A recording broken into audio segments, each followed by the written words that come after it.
Todoroki's powers have always interested me because of just how different they are. I mean, fire and ice, it's perfect. It creates balance. And well, since then, I've always wondered what if we had another character with that type of half and half quirk / ability. So I came up with today's video concept, and it's going to be extremely overpowered. I do hope you guys go on to enjoy my take on what if Deku had a half light, half dark quirk. Enjoy. Hey Ross, sauce it up.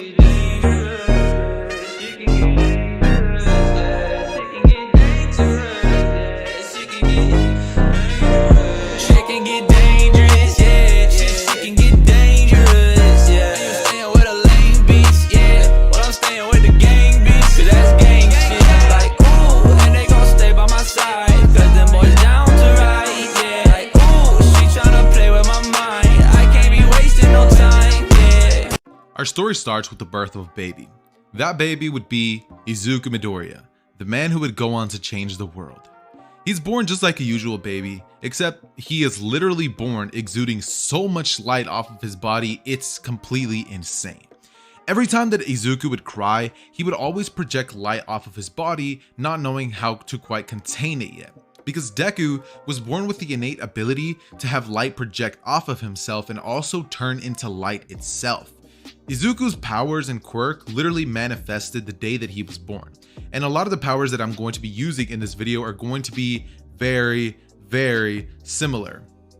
So that being said, today we're going to be kind of making it so that Deku has half light, half dark. However, it's going to be kind of like he has the powers of Kizaru and Blackbeard alike.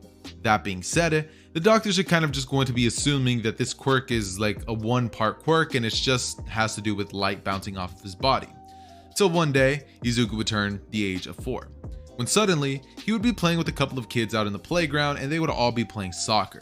It's at this moment that the ball would be kicked pretty far and Izuku would say, "I'll get it," before running off to the soccer ball, in which he would stick his hand out, and without even knowing it, his eyes kind of switch to a dark color before he then proceeds to aim his hand out, and his palm would exude this black smoke like substance, which would suck the soccer ball into it, and Deku would be questioning to himself what just happened, before his other hand then does this weird motion without him even wanting to do it. He just knew how to do it somehow, because that's kind of how devil fruits work. His powers are going to be based off of the Pika Pika no Mi as well as the Yami Yami no Mi. In case you guys don't know, they're basically just these abilities which grant light and dark abilities in the One Piece world. They're really, really OP, and if you haven't seen One Piece, yes, I highly recommend it. Read the manga. Anyways though, revealing what would happen next, he would pretty much end up shooting the soccer ball out of this darkness domain, where the soccer ball would come out completely destroyed. It's at this moment that Deku would realize the pretty much the severity of the situation, and Deku's parents would be called before they would take him to a quirk doctor, where they would then explain to Deku that apparently he has a half and half quirk, half light, half dark. He would be able to do tons of things. Not only that, but physical attacks, they cannot hurt him. Did I really just say attacks? But yeah, I meant attacks. Anyways though, physical attacks cannot hurt him, and he could turn intangible at will with his light abilities. But if he's hit, he takes about 3 times more damage than normal people because of the fact that he is made out of darkness. It's kind of strange, but it's just kind of how it works. That being said, they would find out that another one of his weakness is literally just water. Yep, water. It weakens him and he can't swim. So if he was to ever get into a fight and land anywhere near water, he's probably gonna die. That's it. I know he sounds super OP on paper, but if you have a water quirk, you're probably gonna beat Deku. I'm just saying. Anyways though, they're not really quite sure why that's the case, but it just is. And so, growing up, he kind of would always end up being the strongest when it comes to physical activities. Being that he has darkness and light at his disposal, Deku never really had to worry about strength or power. When he was in his school, he was often doing sports activities, often playing soccer or basketball, being the captain of those teams respectively, and whenever he wasn't doing that, he would be pretty much found on the beach training on his quirk. During the time that he, had using his abilities, he would often go to beaches and clean them to pretty much practice with his darkness ability. His parents would have gone to the state, and they would have been like, "Yo, can you help let our kid use his quirk?" and in exchange he'll basically clean things for you guys. Like, he can literally destroy trash and send it to like a different dimension almost. They would say that's fine, and this is when Deku would pretty much just spend all of his years training to learn to use his powers, similar to Kizaru and Blackbeard. That being said, Deku, as I said before, was always stronger than everybody, smarter than everybody, and he grew up training absurdly hard. He had a very powerful physical body, and his quirks were completely out of this world. They were insanely powerful. Not only that, but it's not like Deku's just gonna go around telling everybody his weakness is water. People always noticed that he never really did attend like beach parties or go to the pool, but they just assumed Deku didn't like swimming. And so this never really did affect him at all, until one day he just grew popular. He had everything he could have ever wanted at this age, and it would have ended up slowly affecting his psyche. With him not really having any real challenges in terms of like physical combat or anybody else next to him, the closest thing to a challenge would be that of Bakugo. However, every time Bakugo tried to pretty much attack Deku or fight against him, it was as if his attacks just couldn't even hit him. Bakugo has never once in his life ever managed to hit Deku. Not once. And every time that they fight, Deku would always kind of just flick his finger and shoot a light beam at him, and Bakugo would be taken out swiftly. Bakugo never really posed too much of a threat towards Deku, and seeing as Bakugo is more of the type of person who likes being at the top and never likes being in second place, he would have never ended up developing some sort of rivalry relationship with Deku. Instead, opting for more of a I hate you, you took the spotlight from me, this was supposed to be my domain, you know what I mean? Like, this was my world. And yeah, pretty much took everything from Bakugo in his perspective. That being said, for the years to come, Deku would have spent most of his time being a D1 athlete when it comes to basketball and soccer, and Deku always, and I mean always, had all the girls chasing after him. Bakugo and himself would have stopped being friends a long time ago because of the reason that I had already previously mentioned, and like I said, Deku was absurdly fast and absurdly strong, so never really had a competition whatsoever. So by the time that he did end up getting to 7th grade, Deku was pretty much bored of everything. Like I said, it's all too easy. He doesn't have a challenge. So Deku grew up to be more bored, more nonchalant, more relaxed, and he kind of just started letting himself go, deciding that there's nothing for him to really strive towards. He's already more powerful than he could ever want to be, and there's really no reason for Deku to keep trying to get stronger than he already is. I mean, just look at him. Deku honestly thinks that at this point, he could probably take out most of the top 10 tier heroes in this world because of just how absurdly powerful Deku is. He understands his powers. He understands the severity of not being able to be hit ever. The only weakness that he could ever encounter would be something like water, but even if he was to create a hero agency, he could just have his sidekicks take care of villains like that and steer clear of water-like incidents. However, seeing as they're in Japan, that type of stuff doesn't usually happen.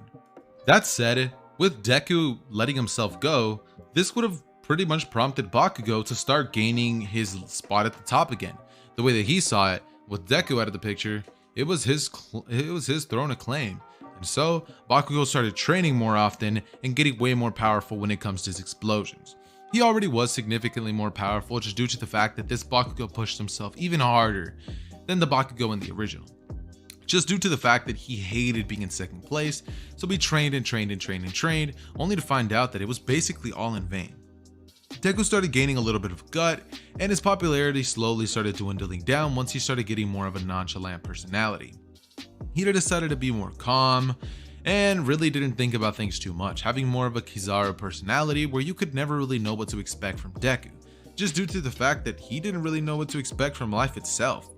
That being said, Bakugo would have eventually tried to challenge Deku even in this state, but still would have ended up losing, just to ultimately end up training even harder than he was before, and assume that, even if Deku is the strongest, Deku doesn't really show it anymore, so it's time for him to take that throne back. And so, we are now arriving on the day of the sludge villain incident. Deku would be in the back of the class with his head on his desk, just kind of sleeping, when all of a sudden Bakugo and his goons would walk in being loud and obnoxious per usual, and the teacher would then tell everybody to quiet down, before then promptly proceeding to tell everybody about the job applications and telling them that they're going to be taking career aptitude tests. The whole class would start pretty much like being like, "Oh my god, are you serious?" And the teacher would be like, "That is. If I didn't know you all would have become heroes!" Before he then throws the papers in the air and everybody just starts going haywire. People start shooting each other with guns. No, I'm totally kidding. They would just start activating the quirks like crazy and being like, yeah, yeah, you know what I mean? Before, the teacher would settle them down and begin exposing what school each and every single person wants to go to.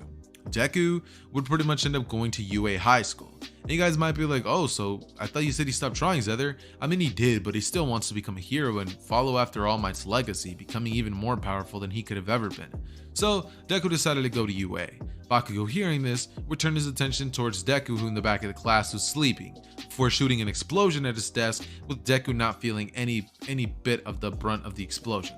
Deku quite literally would have turned his entire body into light and then teleported away, before Bakugo was like, what? And Deku would have pretty much ended up being like, Bakugo, why'd you wake me up, dude? I was taking a nap. It was already hard enough to stay asleep with all you guys yelling and stuff. I didn't need this right now, before then popping a stretch and saying, Teach, is it cool if I leave now? The teacher would then look at Deku's direction before saying, no, the class is still going. And Deku would say, my mom called me out sick, before he would then literally just teleport home. No sludge villain incident. He did not have the energy for this. Last night he stayed up playing Genshin Impact all night, and he did not have the energy for school whatsoever on that day. And so he just teleports home, and All Might ends up catching the sludge villain. Bakugo never gets caught, and so the 10 months of UA training would begin. Deku's phone would go off as his calendar would begin to inform him that, he's actually now going to have to start training a little bit harder than he was before, due to the fact that the UA exams were just about right around the corner. And so Deku decided to pretty much crack his neck, crack his knuckles, and then say, all right, let's get to work, before he then goes to the gym for like 4 hours a day, like every day for 10 months straight, eating a consistently lean diet, taking up boxing classes, and then also working on some new special moves. Deku, by the end of the 10 months, would be an absolute unit. And I mean that in the literal sense of the word. He is so OP, it's not even funny. Like, I genuinely, writing this series, have no idea what I even thought I was going to be doing. Because while the concept of half light and half dark is really cool and OP, it leaves little to no room when it comes to storytelling. So it's kind of just going to be this cycle of it being like a slice of life what if, where Deku kind of just is living his life, and he's kind of affecting everybody around him, kind of the flat character arc where he just affects everybody around him, and that thus then impacts the story. I'm going to be trying to make the biggest changes possible when it comes to UA and stuff like that, to kind of make the story a little interesting, but I'm not so sure what it is that I can do with the story. That being said, let's continue with the what if. Deku, as stated previously, would proceed to pretty much be getting ready on the day of the final, or no, not final exam, but the exam for UA itself. Deku would end up putting on his outfit before then walking out the door and saying to his mom that he's leaving now. It would be a full white tracksuit, as Deku's just, cracking his knuckle. He has his gold chain on, and he has these plain white Air Forces. His outfit is looking drippy. My man is looking like a whole pimp, you know what I mean? And so Deku would pretty much just be pulling up to the place before walking in, not even meeting Uraraka and taking the test. At this moment, Deku would then be greeted outside by a certain somebody who would be a brown-haired girl. She would walk up to him and ask him if he's at all nervous about the test, and Deku would say, honestly, he's not. Uraraka would say, what? Seriously, you're not even a little worried about it? Deku would say, what's there to be worried about? It's about to be so easy. You should calm down your nerves a lot. Trust me, it's going to help you a lot in the long run. Just think about what you want to do, get it done, and I promise you'll be thanking yourself later once it's all said and done. Uraraka would think about what Deku just said before saying, right. Deku at this point would proceed to say, what was your name again? Before she would say, Chaco Uraraka. Deku would say, nice to meet you. The name's Izuku Midoriya. Before giving her a smile, and she would think, he's so cute. Before Izuku would then hear promptly President Mike saying, what are you guys doing standing around? This is a battle. There's no countdowns. As he would say, go, go, go. And everybody would then begin rushing into the exam site as Deku would blitz up in there, teleporting through the usage of light. Just going from building to building to building, bouncing and reflecting light on every surface he could, before then arriving and annihilating 50 robots on the spot with an insane kick that he would have thrown that would have shot a projectile, and using all 5 fingers to blast at 10 different robot directions. He would have eliminated a grand total of 50 robots off rip in the first 10 seconds of him being there. before then seeing like a whole group of like 10 robots that a bunch of other people were fighting, and Deku would shoot light blasts to get them to back away from them, before he then lifted his right arm and abruptly proceeded to shoot a darkness hole right at it. As the darkness would overwhelm the robots, crush them, and he would then shoot them out of his darkness domain, as they would just be rubble. Like, it's just rubble, and Deku at this point would begin rushing through the exam site, just kind of using his darkness and light fruit abilities to essentially dismantle robot after robot after robot. It was not funny whatsoever. Deku was taking points from people left and right, and a bunch of people ended up getting lower scores because of this, because Deku was honestly not thinking about how him being there and being so OP would affect everybody else, but it would. That being said though, this is when finally Nezu would decide that he wants to see what this boy is truly made out of, before he would then click the button for the 0 pointer, and Deku would then turn his attention towards the grumbling as everybody would begin running from that direction.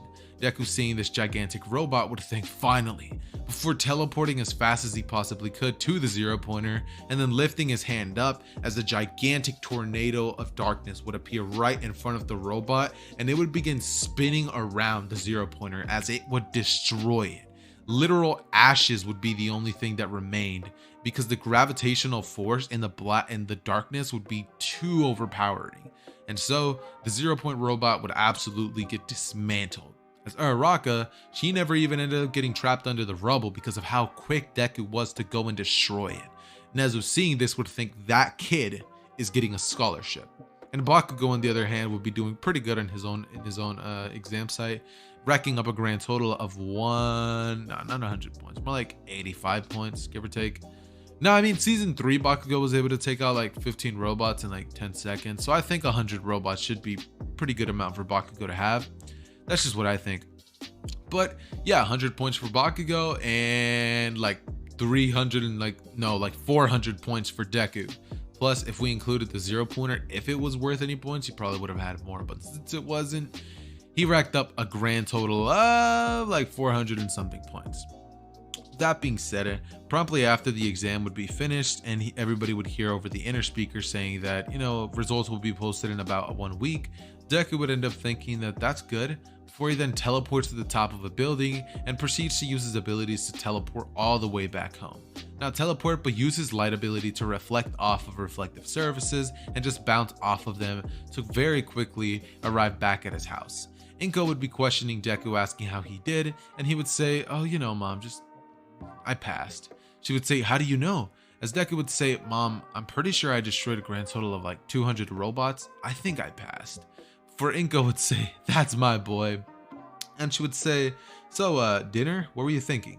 As Izuku would say, "I don't really know, Mom. Just surprise me." She would then proceed to make Deku's favorite meal, as that's how they would kind of celebrate, and for the rest of the day, Deku would just go on to take a nap. Before about 1 week would go by, results would be posted, and Deku would find out that, of course, he got into class 1A. The following week after that would be his first day of school, and Deku, realizing that it's going to be the first day of school, would decide that, he's going to be putting on his outfit on, getting nice and fresh, and getting to UA with a smile, thinking to himself that maybe now, being in a class with a bunch of other students who have insanely powerful quirks, maybe now Deku can actually find some sort of challenge. So this Deku would be pretty excited and happy for what's to come, thinking to himself that Shoto should be there. And you guys might be wondering, yo, he knows Todoroki? He doesn't know him, but he knows that Endeavor has a son who has a half and half quirk. So that's kind of why he really wants to go to UA as well, because he wants to fight against that other person. He heard he had like an ice quirk and something else, which he never uses, but judging as he's the son of Endeavor, he's almost positive it's fire. That being said, Deku would end up going to class 1A before arriving at the door and opening this gigantic door to be greeted to Bakugo and Ida arguing, with Bakugo calling Ida a stick in the mud, and Ida saying that it's extremely disrespectful to put your feet up on top of these desks that have been sat in by some of the greatest heroes of all time. This is when Bakugo would say that your old school must have really put a stick deep inside you for you to be this stuck up, and Ida would take offense to that, before Aizawa abruptly, as soon as Deku would walk in, would say, "Alright, everybody calm down." before then proceeding to tell everybody about how they're all going to be taking this little exam to see if they're worthy of UA, and they would all say, but that's not fair, I mean, we already got in. He would say, life's not fair, now go put these on in the locker rooms. Everybody would do so before then reporting outside, and Aizawa would say, problem child. Deku would point at himself being like, me? Before Aizawa would then nod his head and say, go first. He would toss the ball towards Deku's direction, as Deku would smile, thinking to himself that he finally gets to show a little bit of something off. Stepping in the circle, he would clench the ball with his fist as tight as he possibly could, as he would then quickly go for it to take one step forward, firmly plant his feet in the back, and then spin his arm as fast as he possibly could before throwing the ball up into the air and kind of like throwing it as high as he possibly could, as the ball went all the way down, and then Deku kicked it with a light speed kick. Well, not actually light speed, because it hasn't been confirmed if Kizaru actually is light speed, but he is definitely very, very fast. So the kick would actually propel the ball to a very, very good amount. And from here, Deku would walk past Todoroki, bumping his shoulder, saying, oh, sorry about that. Before Todoroki would then look at him with this angry expression, and Aizawa would look at their direction before Deku has a smile on his face, and Todoroki would give him this angry look. Following this, Todoroki would proceed to be very angered at this, and Deku would not really pay much mind to this. Before Todoroki would grab the ball as tight as possible and throw it about 700 meters. Deku would be actually pretty shocked at the physical strength that he was able to display with nothing but just ice, and Deku would have a smile on his face before saying,